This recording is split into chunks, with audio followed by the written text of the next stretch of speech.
शुरुआत करते हैं करवा चौथ से। देखिए, करवा चौथ को लेके कंफ्यूजन क्या है कि 9 अक्टूबर को करवा चौथ करें कि 10 को। और करवा चौथ के साथ एक खास चीज क्या है, ये सुहागिनों के भावनाओं के बहुत करीब होती है, क्योंकि बात पति की आ जाती है ना। अब जब बात पति की आई है तो एक मेरी छोटी सी रिक्वेस्ट है, निवेदन है, वो जरूर मान लें।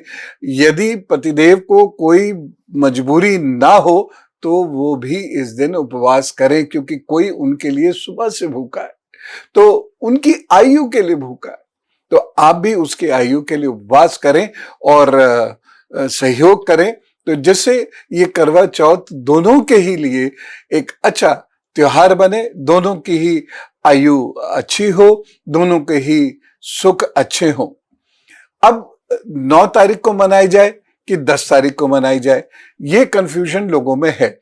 देखिए, बहुत सीधी सी बात है कि 9 अक्टूबर को रात को 10:54 पर चतुर्थी प्रारंभ है, तो चंद्रोदय पहले ही हो चुका है, तो उस दिन मनाई नहीं जा सकती। बहुत सिंपल सी बात है, क्योंकि हम तो उगता हुआ चांद, बाल रूप चांद का देखते हैं और उसको देखकर सुहागिनें जो हैं जल आदि पीती हैं और उसके बाद उपवास खोलती हैं, बाकी पूजा आदि वो करती हैं।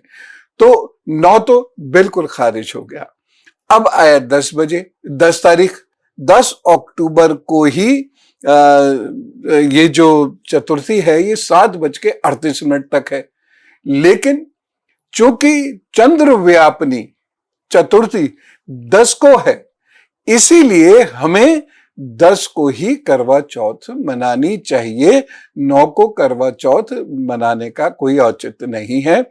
आप 10 की सुबह पूजा कर सकती हैं करवा चतुर्थी की। जिन लोगों के यहाँ कथा आदि होती है तो वो कथा आदि कर सकते हैं, जिसके यहाँ जो भी जिस तरीके से इस मंगल त्योहार को मनाया जाता है वो मनाए। और उसके बाद शाम को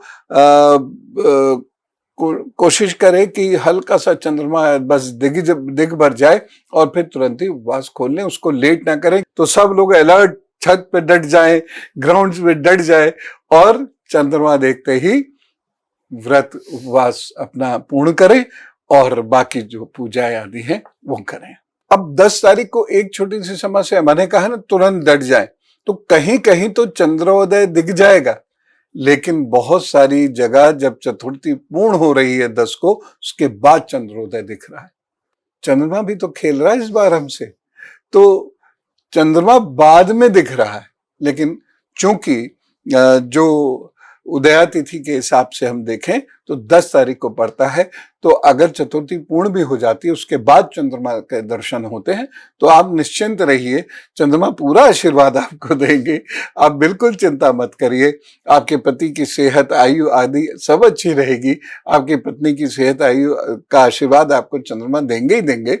आप उनका थोड़ा सा वेट कर लीजिए, प्रतीक्षा कर लीजिए और उसके बाद फिर पूजा कर लीजिए। जहां पर 7:22 तक चंद्रमा नहीं दिख रहा है, बाद में दिख रहा है, तो वो भी चिंता ना करें, लेकिन 10 तारीख को ही आप चंद्रोदय देखें और उसके बाद फिर पूजा करें।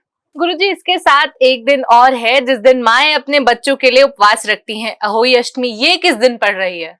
देखिए, अहोई अष्टमी को लेके भी कंफ्यूजन है।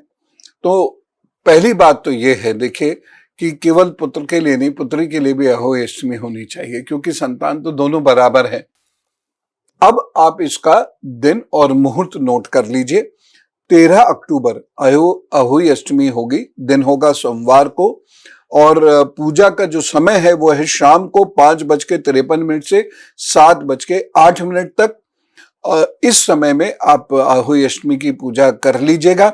और तारा देखने का जो समय है वो 6:17 शाम तक है, तो इस समय तारा देखने के बाद आप पूजा कर लीजिए। बहुत सारी माएं चंद्रोदय से ही इसको जोड़कर देखती हैं, क्योंकि हमारे देश में देखिए क्या है कि हमारे देश में अलग अलग टाइम जोन्स हैं और अलग अलग मान्यताएं हैं।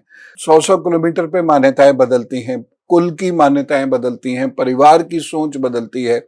तो बहुत सारे लोग चंद्रोदय के समय से अगर करना चाहें तो अहोई अष्टमी के दिन चंद्रोदय लगभग 11 बजे से 12 बजे के बीच में रहेगा।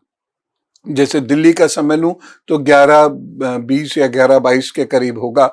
तो इसी अनुसार जहां आप रहते हैं वहां के लोकल अखबार में उसको देख लीजिएगा कि चंद्रोदय समय क्या है, तारों का समय क्या है, और उसके अनुसार पूरा कर लीजिएगा।